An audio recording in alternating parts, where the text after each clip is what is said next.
day bat kani ka budget session bala balong tentang ski bawa kani district council kejangi di HDC kalong ka pa iba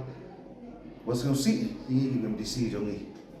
kan marba kijingkeli babon bala boro ka sa kantan iba ki pediang ro imagine syai ba syai bahaya ka tidak ai ka kijingkeli ni pan tapi kalong puji tambor ndai ta ini MDC ro di tambor ini pat jadi yang dia to Kalau kita cepat yang budget speech, jikran jauh siang mang budget speech aku mau mungkin keba pelan mungkin keba you, letang rutin work, bos pendap kom ba you, nalor kejing do jikerdo dengan council jami, nalor kejing ya sistem macam di staff jami, andai keba bangi hangge council kini lalong kumai kan untuk council ni, dalam tangga popet. Popet council kene jong state government penyan tang dekat tu kan ngi beliau kene council jong tinggi ki rules bla dan lupa ro kimla wan implement ban increase karo di jongi ngila keren last time ro babon ki kali jong star simen banyak film dan train license ro film implement ni kata film sim ni ka station ni jongi ki film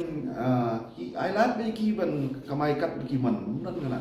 di kami ingin cek ya kini ingin push jong di raw materials tu minor minerals limestone factory saya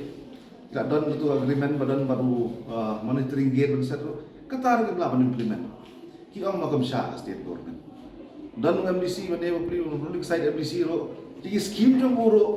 di MDC scheme ba ada central scheme juga ada 15 finance commission by central government jong iro di scheme jong uang mau MLA ujit ya ka di Jakarta implement di scheme apa konsensi jogo. What's the point ngai kani? Kalau very disheartening, kalau ka kejing yubor kini duk sarkar wah loro kini sarkar kontrol dan sarkar MPP wah hangni ro betang asngi. Apa konsul jong iro ni along tang di pocket kiba kanpong. Dasmin kini kejing long jong konsul jong itu penting dengan autonomous.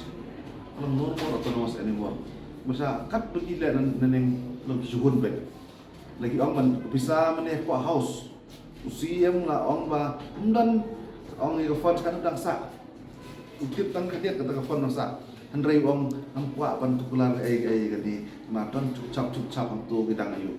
Kita buat ni jing. Dengan ni dong diskusi kalau ngajing ski bagi diskusi kumipat dong jetian bunga ekonomi kemat lo. Kalau ada ni sarkar ya dong ni future jongi council ro future jongi menjadi menteri yang region tiang ro merokoi isnya yang aman jing do mesin jing kermen wai cakaman ki liabilities ki bon bidang bon cakaman kan review mencengah ni wan gilat yo pen halmet dan yo pendapat yang ki liabilities ki wala yo sedien ledang em ko cakaman do bon kawan tunggu pemian ya teman budget session kawa man kawa